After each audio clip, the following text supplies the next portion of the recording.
let's dive right in. I want you to start off by doing something you probably haven't done in a long while, or honestly, maybe ever. Wherever you are right now, if you can, just sit completely still for a second. Go ahead and place your warm hands gently over your lower back. Close your eyes and just try to imagine feeling this silent, steady rhythm taking place deep within your flesh. It's this quiet hum of profound, life-sustaining activity. Welcome to today's Explainer, where we are decoding the kidneys, exploring what is quite literally a true masterpiece of biological engineering and, as we'll see, deep philosophical wisdom. You know, it's actually kind of incredible when you think about it. We live these frantically paced, high-stress lives. We consume all kinds of rich, complex foods, we absorb mounting stress from our environments, and we take in invisible toxins without even realizing it.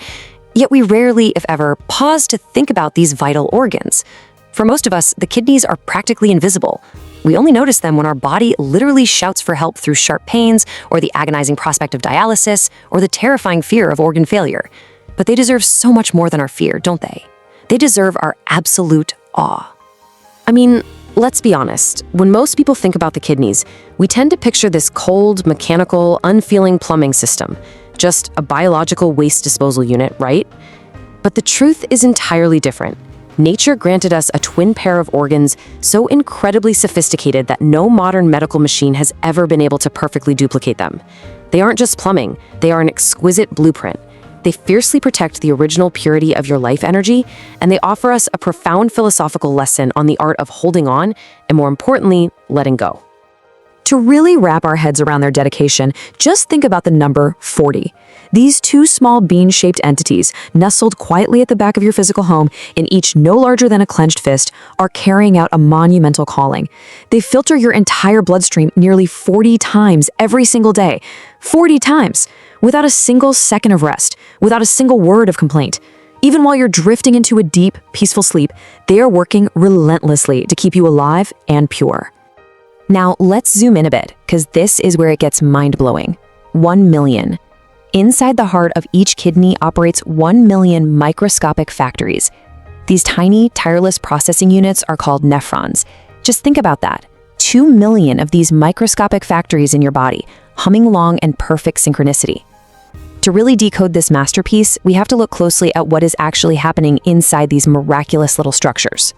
Actually, a lot of what we understand about this whole process comes down to one brilliant physiologist, Dr. Homer Smith. He's often considered the founding father of modern renal physiology, and his pioneering work completely changed the medical landscape. He proved conclusively that the kidneys are absolutely not passive garbage strainers.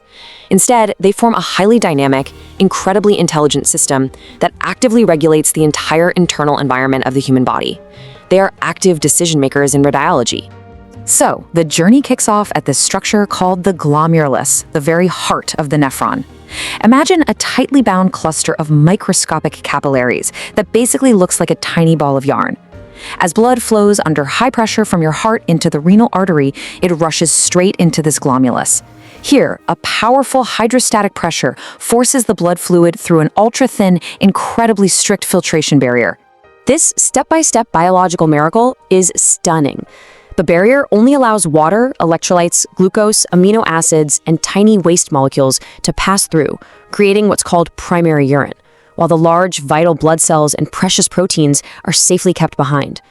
I want you to picture the rush of blood into your kidneys like a powerful, surging river, carrying both the rich, life-giving silt of the earth and the heavy, toxic debris of a crowded metropolis. In this vision, the glomerulus and the winding tubules act as an ancient, serene monastery resting gently along the riverbanks. The nephrons are the devoted monastics inside. They meticulously use their mindful hands to scoop out every single piece of garbage, while gently cradling and returning every drop of pure water and precious glucose silt back into the river, keeping the river of life perfectly clear and unblocked.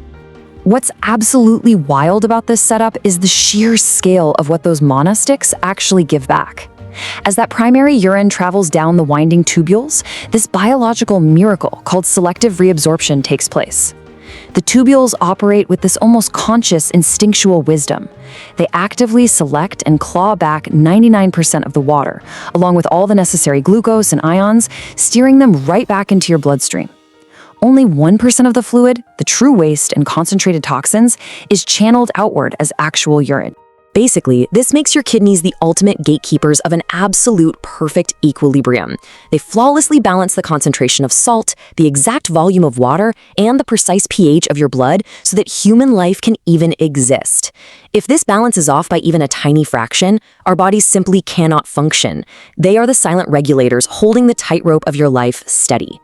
But if we step back from the strict mechanics of medical science for a second and look at this through the lens of depth philosophy and mind-body energy, there is an incredibly moving, healing message here.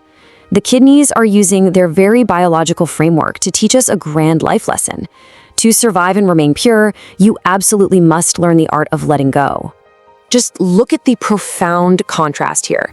The kidneys continuously receive everything chaotic that flows down to them.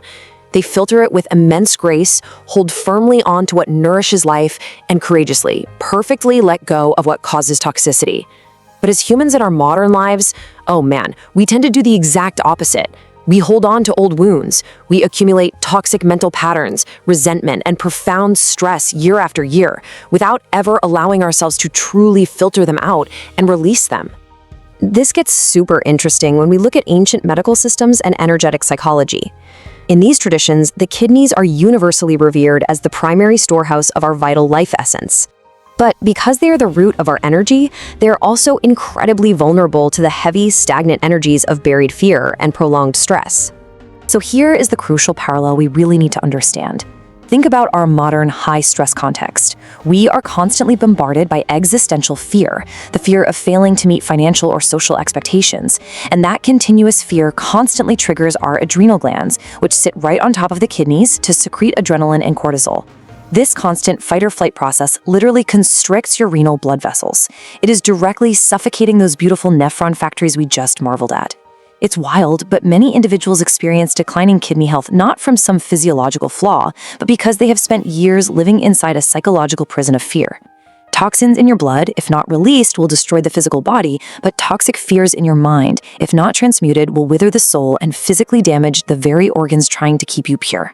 So what do we do about it? Well, understanding the sacred, loving design of our body demands that we completely transform how we treat our kidneys. We have to honor them by stopping the habits that burden them.